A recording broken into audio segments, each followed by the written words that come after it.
Picture America in the late 1950s, a quiet neighborhood. Morning sunlight bouncing off chrome, a fresh newspaper folded on the porch. Somewhere down the block, a dealership door swings open and a brand new V8 coupe rolls out for the first time, its owner gripping the wheel like he's holding tomorrow. There are no nationwide speed limits yet, no speed cameras, no constant reminders to slow down. The highways are still young, stretching farther every year, wide and open, almost daring drivers to see what their machines can really do. You press the accelerator, the front end rises, the rear digs in. The engine doesn't just respond, it surges, roaring louder and harder until the world outside the windshield starts to blur.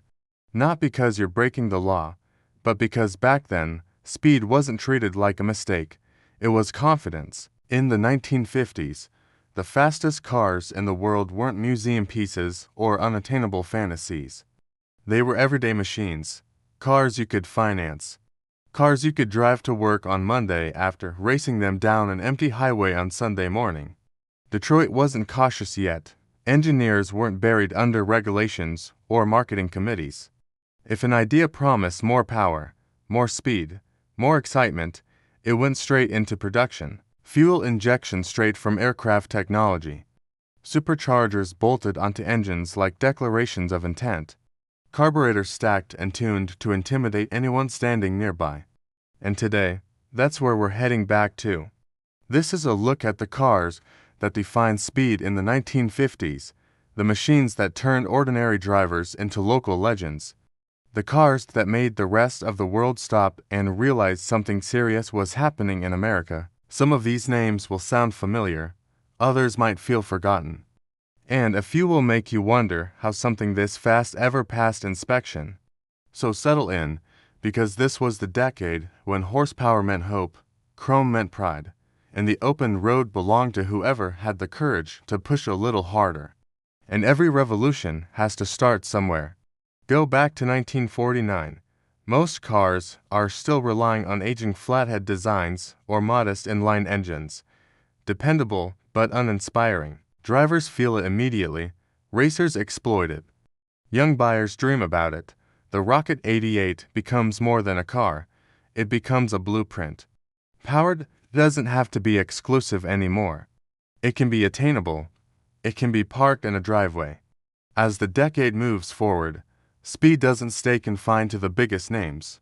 Hudson, already famous for dominating NASCAR earlier in the decade, refuses to fade quietly. In its final years before merging, the company unleashes the Hornet V8 Hollywood. Gone is the legendary inline-six dominance. In its place sits a Packard-sourced V8, delivering serious output wrapped in a sleek fastback body that looks every bit as dramatic as its ambition. This isn't a desperate experiment, it's a statement. Proof that even a struggling brand still understands what speed means. Hudson may be nearing the end, but it refuses to go quietly. Then comes one of the decade's most underestimated shockwaves. The Rambler Rebel doesn't look threatening. It's a sensible four-door sedan. The kind of car you'd expect to see commuting to work without drawing a second glance.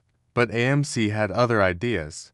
Underneath that modest shape sits a large 327 cubic inch V8, turning the Rebel into something that humiliates louder, flashier cars without warning. This is sleeper culture before the term even exists, and in true forward-thinking fashion, AMC even experiments with fuel injection concepts, hinting that innovation isn't limited to the biggest budgets. Not every fast car in the 1950s looks aggressive, though. Some wear their speed with elegance. The Ford Thunderbird is marketed as a personal car, not a sports car. Luxury comes first, style matters, but for buyers who know what to order, the Thunderbird can be transformed into something far sharper. With supercharging and real performance intent, it becomes a refined contradiction. Comfortable, glamorous, and unexpectedly quick. It doesn't need to shout, it just needs a long stretch of road. If refinement and power ever shared a single address, it might be the Packard Caribbean. By the mid-1950s, Packard is fighting for survival, but the Caribbean feels like a final declaration of excellence. Hand-finished interiors, advanced suspension systems, massive torque that moves its weight with surprising urgency. It's not trying to chase trends.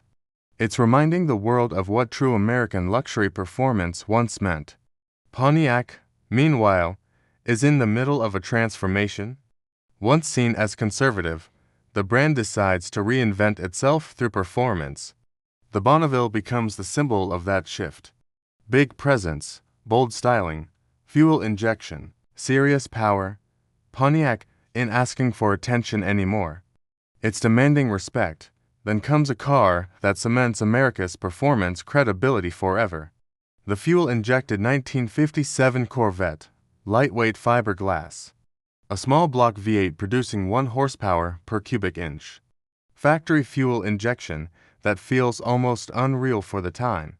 This isn't just about speed, it's about confidence. The Corvette proves that America doesn't need to imitate European performance to be taken seriously. It can define its own terms. Chrysler takes a different approach entirely. The 1955 C300 doesn't pretend to be delicate. It's big, it's imposing, and it's brutally fast. Hemi power, race-proven engineering, and a presence that overwhelms competitors through sheer force. It doesn't dance through corners, it dominates highways. And in doing so, it launches an entire legacy of letter series performance cars. Europe, of course, isn't sitting still. The Jaguar XKSS arrives with racing blood still warm in its veins. Light, sharp, and responsive, it feels like a Le Mans competitor reluctantly adapted for public roads. And then there's the Mercedes-Benz 300 SL Gullwing, fuel injection, astonishing top speed, doors that turn every stop into a spectacle. It doesn't feel like a car from the 1950s, it feels like a glimpse of the future delivered early. Back in America, the formula keeps evolving. Oldsmobile refines its rocket legacy. Ford experiments with rare E-code Thunderbirds. Pontiac doubles down on performance identity. Lincoln hides massive torque inside full-size luxury. Buick quietly builds sleepers like the Century. Dodge and DeSoto inject NASCAR DNA straight into showroom models. Even brands history tends to overlook contribute their part. Mercury, Studebaker, Edsel, proof that the 1950s weren't just about winners. They were about risk, about engineers experimenting in public, pushing boundaries without safety nets. And that's why this decade still matters. These cars aren't just fast machines. They represent a moment when speed felt like freedom, when technology felt optimistic, when the road ahead seemed endless. So now it's your turn. Which car surprised you the most? And which one would you actually want to drive? Knowing what the highways were like back then, let me know in the comments. And if you want more deep dives into forgotten speed legends, fastest cars by decade, and the machines that rewrote the rules, make sure you're subscribed.